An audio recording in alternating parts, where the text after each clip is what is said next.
Many thanks for joining OBN Horn of Africa. This is our weekly program, Future Africa, and I'm your host, Fantam Belete. Today, I'm joined by Kabala John, communication strategist of the African Continental Unity Party, who joins me from South Africa to discuss the security and peace in the Horn of Africa and making the United States of Africa reality. Till the end of our program, stay with us. Kabala, thank you for joining me and welcome to this program. Thank you very much. I'm glad to be here. Wonderful. Before directly moving to our discussion, would you tell us a bit about yourself? Who is Kabala John? Yes, I'm a consultant, business and community development consultant, and I am an author of three books: The Expropriation of the Mind Without Compensation, The Question to the African Millennials, What Time Is It? And the recent book recently published, which is The Commerce of Trust. And on top of that, I am a member of the African Continental Unity Party, ACUP. I'm in charge of communication department. Thank you very much. What do you invite our audience from your books? Well, the first book is literally a cure to the mindset of African person.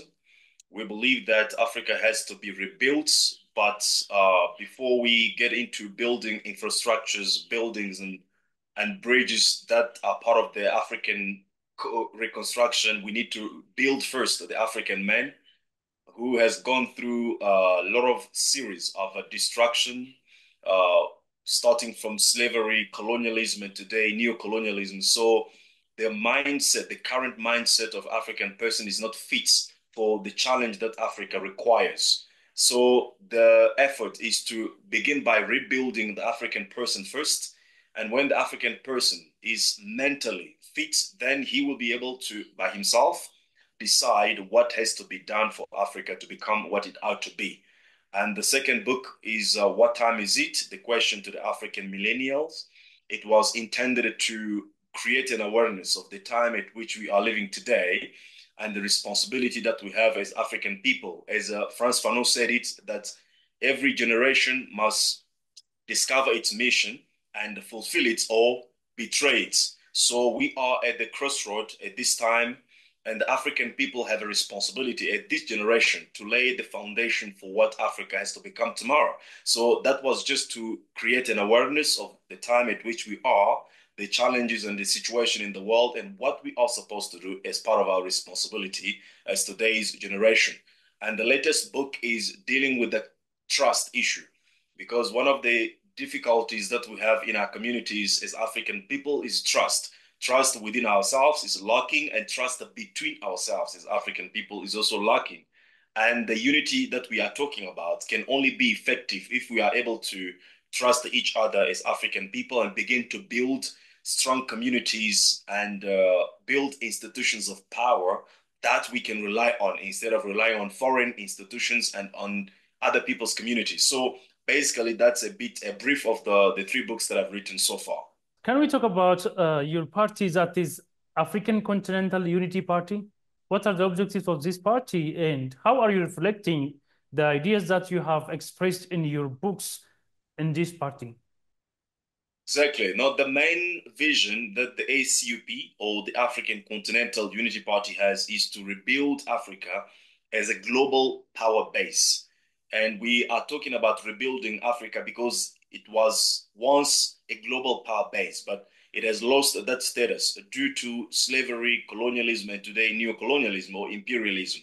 So before we can talk about anything else, before we can talk about democracy, before we can talk about human rights, before we can talk about economic development in Africa, we need to talk firstly about liberation of African people, because without liberation, democracy cannot help us. Without liberation and emancipation, human rights cannot help us. So ACUP believes that for Africa to become liberated, for Africans to liberate themselves, we firstly need to consolidate and build, I should say, to build and consolidate our power base. Just as Chinese are longing for power base in the world, Americans have been the power base of the world for centuries now. So we as African people should also aim at building ourselves a power base through which we can defend ourselves, protect ourselves. And that is actually the meaning of the liberation and emancipation we are talking about. So that is actually the vision that ACUP is working on to bring into life. And effectively, what we do is to go in every country to mobilize and organize people and let those people organize themselves around the common vision of rebuilding Africa as a global power base, so that within 5 years or 10 years to come, we are having a situation where we have a political organization or movements in every African country that is aiming for one thing, which is the rebuilding of Africa as a global power base. Because the challenge that we have today is that we are pursuing different goals. There are those who have been colonized by Britain who want to transform themselves into Little British. Those who were colonized by France want to transform themselves into Little French. And others want to transform themselves today into Little Chinese or Little Americans. And the diversity of these visions does not help us to consolidate our efforts and create the power base that we want to liberate ourselves from neocolonialism. So it is only when we are able to establish a common vision that people in Sudan can identify themselves with, people in Ethiopia, people in Ghana, people in South Africa, people in Congo can identify themselves with that vision of rebuilding Africa as a global power base, and then begin to work toward that vision. We're finding ourselves united and finding ourselves building Africa that we want, which is Africa of our dream. How do you understand the objectives of the MOU signed between Ethiopia and the Somaliland? The main strategic objective of the Memorandum of Understanding between Ethiopia and Somaliland, and I said our strategic objective is to allow Ethiopia to have access to the Red Sea for the trade and commerce purposes of its economic development. One thing for sure is that Ethiopia is regaining its status as it was in the past, the source or the cradle of African humanity and civilization. So Ethiopia is emerging again as a pole of influence in East Africa, and most importantly, towards as well the South and the whole Africa. And for that to be effective, Ethiopia must have an access to the Red Sea for for its commerce and trade purposes. Because as a landlocked, it is difficult to realize its grand vision. Being dependent on one country, which is Djibouti so far, for that purpose of having access to the sea. So that is a strategic move that Ethiopia has, which is normal, which all countries have to envision. Mostly Americans have been doing that, have military bases all over the continent and all over the world. So I don't see why Ethiopia can't have as well access, to the sea through Somaliland. Now, on the other side of Somaliland, its strategic move or objective in allowing Ethiopia access to to its ports of Berbera, it is called. Its strategic move is to actually have an international recognition, because we know that since 1991, Somaliland has been struggling to be internationally recognized as an independent state, as a sovereign state, which the global community has not yet, acknowledged or recognized. Therefore, allowing Ethiopia access to the sea in exchange of Ethiopians' recognition of Somaliland as a sovereign state is also a part of strategic objective of Somaliland in that memorandum of understanding. So there might be other implications or other remnants, following that. But the main objectives on the both sides has been economic development of Ethiopia, as well as recognition, international recognition, of Somaliland as sovereign state. And it might be that Ethiopia will be the first country, if everything's materialized, it can be the first country to eventually support the international recognition or the struggle for Somaliland people to be recognized internationally as sovereign states. Great, thank you very much. How do you think this MOU impacts trade relations and economic development of both countries? Very much. Firstly, we see that Ethiopia has been solely depending on Djibouti for such access to the Red Sea for its commerce. And in such situation where you are relying on one supplier or on one country for your needs, all your needs, about 90% of imports of Ethiopia, depending on Djibouti, it's difficult for you to to bargain or to kind of negotiate meaningful or I should say profitable terms in terms of business and stuff like that. So having another access to the Red Sea through Somaliland will then diversify the means that Ethiopia has to have access to the sea, and that can eventually create some kind of competition between Somaliland and Djibouti, which will then bring down the cost of Ethiopia having access to the sea. So that already is an advantage for Ethiopian economic development because it can negotiate between both parties to have the best deal, which will bring benefits to Ethiopia in terms of its trade and international commerce. Now, when it comes to Somaliland as well, because the objective that Ethiopia has is to build its naval infrastructure or facilities at the Berber ports, and by building this infrastructure will allow more imports to transit via Somaliland, and that eventually will replicate on Somaliland's economic development and would allow as well Somaliland to also export its produce, agricultural produce, toward Ethiopia. So in both ways, there is a potential for economic development, for business, for trades and commerce, which will be beneficial in both cases or for both countries. What are the primary factors contributing to insecurity in the Horn of Africa? Well, the Horn of Africa has been suffering from insecurity that is due to a lot of factors. I think the first factor can be the ethnic division among these countries. When you talk about Ethiopia, you see the war with the Tigray. It's all based on ethnic division or inclination. Whether you go to Somalia, you see the same reality. You come to Sudan, it is the same reality. So the whole East Africa or Horn of Africa has been actually affected by instability or insecurity that that is stemming from ethnic division, and ethnic clans, so forth and so on. And the second factor that's contributing as well to the insecurity in the East Africa or to the Horn of Africa is religious extremism. We can talk about Al-Shabaab in Somalia.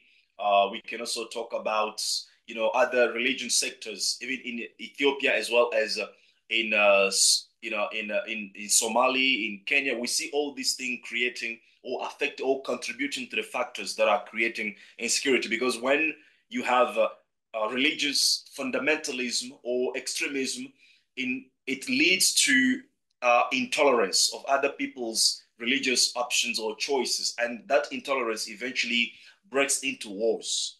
We have seen that as well in other part of the continent. And the second thing, I mean, the third thing as well that contributes to the insecurity in Africa is the fragility of states or the weaknesses of the states in these countries. You can talk about Somalia, you can talk about Somalia, you can talk even about Ethiopia as well. And the weakness of the state is mostly due to interference of foreign powers. So that leads as well to the other factor of insecurity in the Horn of Africa, which is the foreign interference. You see, that area is very important because of its proximity to the Red Sea, which is very critical in terms of international commerce and the trades. So all the main countries in the world, the powers in the world, whether you talk about China, the United States, want to have a control and dominance on the Horn of Africa. And that's competition among themselves sometimes leads them to support the so-called terrorist organizations, even though openly they are meant to fight these organizations. But we have to ask a question: who supply weapons to these Al-Shabaab organizations? Who supply information, technology, and all those kind of strategic information that they use in order to strike countries such as Kenya, countries such as Somalia, and create instability in Ethiopia? So these are the open questions that everyone needs to think about. But the most important thing is that there was a poll done a couple of years ago about who is the biggest terrorist organization in the world, and the government of the United States of America was actually designed or designated by a large number of people who participated into that in that poll as the biggest organization, terrorist organization in the world. In your opinion, what measures can be taken to address the root causes of insecurity in the Horn of Africa? Well, I think that brings me to my first argument about Pan-Africanism. And I just need to emphasize that the measures that need to be taken in order to fight against insecurity in the Horn of Africa, those measures must be taken by Africans themselves, because mostly we are reliant on foreign powers to come and find solutions to our problems.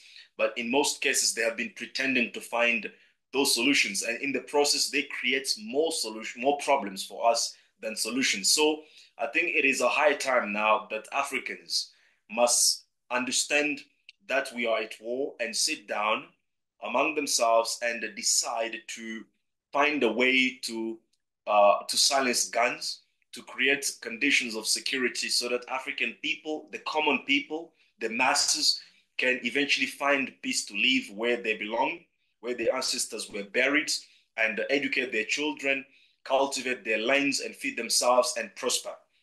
So those measures must be taken, must be the initiative of Africans themselves. And for that to happen, we need to find the necessity of Pan-Africanism in whatever political projects or ideology or ambition that we have. If we exclude the ideas or the philosophy of Pan-Africanism in our political endeavors, we are inclined to follow the Western man who is lost himself right now and who is inclined to create more troubles for us than solutions. So the first thing that needs to be done is the Pan-African approach in our dealings, in our maneuverings, to find a way to silence guns and create security. So practically, I think dialogue is the best way to create sustainable peace in the East Africa. We need to bring all the stakeholders together to listen to each other with open-mindedness, to try to concede. Because if there's no concession, there cannot be peace. For peace to happen, especially sustainable peace to happen, we need to move aside the manipulation, political manipulative maneuverings in order to come and build trust and then eventually consolidate the unity through Pan-African idea. And then that's how we are able to silence guns, because I don't see other way except Africans themselves sitting down, discussing and finding the mutual beneficial solutions to their problems. What recent developments have you observed that indicate rising tensions in the Horn of Africa? The very same memorandum of understanding that we are talking about now is one of the development that is potentially going to kind of raise tension in the Horn of Africa, because we see the position of Eritrea against the memorandum of understanding. We have heard the position of Egypt itself. Even the Somali itself was not happy with the position, reason why it called its ambassador to Ethiopia. So already this is a signal of conflicts. I don't know how far this will go, but we hope that people can come to an understanding of to a mutual understanding and sit down and find a sustainable way to work together in a mutual beneficial way, as I've emphasized earlier on. And another development, of course, in the Horn of Africa, we can talk about is the war that broke last year in Sudan. It's also affecting the region because with that war, you have a displacement of people. You have, the migration crisis that, can result from that war, which then can create instability in other countries, such as Ethiopia or the neighboring countries of Sudan. And also we can look at the Tigray development. Of course, there was a peace deal that was signed in South Africa, I think last year, between the Tigray and the Ethiopian government. But we're still waiting for the concretization of that peace, which implies that the military, the Eritrean military, should leave the country, and which also implies that justice must be rendered against those who committed genocidal crimes during the war. So all these are the tendencies, are the developments that are coming with the tensions, and we just hope that the current leaders on the continent, will be able to find a way to solve this thing amicably in a peaceful way that will encourage prosperity, development, and most importantly, investment in these countries. What do you think are the tangible reasons for Egypt and Eritrea to oppose this MOU? Well, Egypt has been for a long time longing to contradict, or actually to control the influence that Ethiopia is gaining in the East Africa, but most importantly in Africa, because today Ethiopia is not just a regional pole of influence, but it is becoming as well a continental pole of influence. We have Ethiopian Airlines, traveling all over the world. We have the Renaissance Dam of Ethiopia, which can potentially supply electricity to a lot of countries in the region. So this influence, this rising influence of Ethiopia, has not been something good in the view of Egypt. So it has been trying by all means to actually to limit the influence of Ethiopia, and that's eventually that conflict started with the dam itself, the Renaissance Dam itself, and today we see it again with the Somaliland Memorandum of Understanding between Somaliland and Ethiopia. So the main reason behind Egypt maneuver is to actually limit the influence of Ethiopia in the region, and this is part of the hegemonic vision that Egypt has to establish itself as an influential pole, or I should say a pole of influence in Africa, if not in East Africa, to control it and to control the Red Sea and to control the transaction, the trade, and everything that is going on there in terms of economic development. What has to be done to make United States of Africa a reality? How should countries in the continent get united and promote economic development among the countries? Well, I think we need to begin by redefining ourselves. As Stokely Carmichael, Kwame Ture said, it's every people who actually intend to become free must define their own terms and make those terms accepted by other people. You cannot talk about being free, being sovereign, country being independent, people, if you are not able to define your own terms and make those terms accepted by other people. And the people who want to limit your freedom, the people who want to enslave you, must begin by taking away the power of self-definition. You see, so the first thing that we need to do in Africa today is to begin by redefining ourselves, because the reality is that the definition that we are using today about ourselves is a definition that was given to us by European colonialists. If we call ourselves, we are Congolese. If we say to ourselves, we are South African, we are Nigerian, we are Ethiopian, what do we mean by that? We simply mean that we were African one day, and then European came and redefined us into what we are today. Like the issue that we're talking about, Somaliland. How did it come to becoming a Somaliland? Simply because Britain colonialists came there and then brought together some tribes or some clans or some sultans who were in the area, brought them together and declared them to become a protectorate of great kingdom of the United Kingdom of Great Britain. And as you know, what we are living today, the fight between Somaliland and Somalia, is actually the consequence of colonialism, of the way that colonialists defined us. Because on the other side of Somali, it was also under the protectorate of Italy. So you see already, we are living, fighting each other based on the definitions that were given to us by oppressors.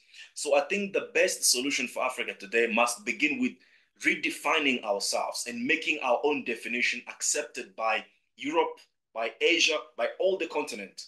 And the best definition that we can give to ourselves is what we were made to be before Europeans come to Africa. We were Africans. Today, you can die today and nobody will never know whether you were Ethiopian, whether you were Somalian, whether you spoke, I don't know what language, but by examining your bones, they, even after 1 million years, they can still find that you are an African person. And that is the definition that we need. And if we begin to look at ourselves, to consider ourselves as African before we are Somalians, before we are Ethiopian, because Ethiopia came to Somalia came to existence just with with the colonialism. The border of Ethiopia, so currently, the border of Congo, the border of all these countries came into existence with colonialism. But we were African before that, so we need to go back to the basics to redefine ourselves as African people. Once we have redefined ourselves, we'll definitely have a clear vision of where we are supposed to take ourselves as African people. So I think Pan-Africanism must be at the center of all our efforts today to fight against imperialism. There's no longer an Ethiopian solution because there was never an Ethiopian problem. There's no longer a Congolese solution because there was never a Congolese problem. The problem that we are all facing is African problem. We are being, destroyed, being undermined in whatever that we do simply because we are African people. And the solution must begin there. We must find the African solution to what is African problem. And once we resolve the African problem, all our individual problems, is Ethiopia, is Somalia, will automatically solve themselves. So I think that is the recommendation on behalf of ACUP that we can give to the current leaders in Africa, and most importantly to the upcoming leaders, especially the young one, to understand that for us to win this battle, we need to go in with the African mind, with Pan-African mindset, and we need to find the African solution because the problem that we are facing is African problem. Have you got any final remark before closing this session? I thank you for the opportunity to be on your platform, and I do give my revolutionary greetings to the Prime Minister of Ethiopia, Dr. Abiy Ahmed, for his wonderful work. He's really working hard to make Ethiopia an influential pole in East Africa. And I think all African leaders must have such a mindset to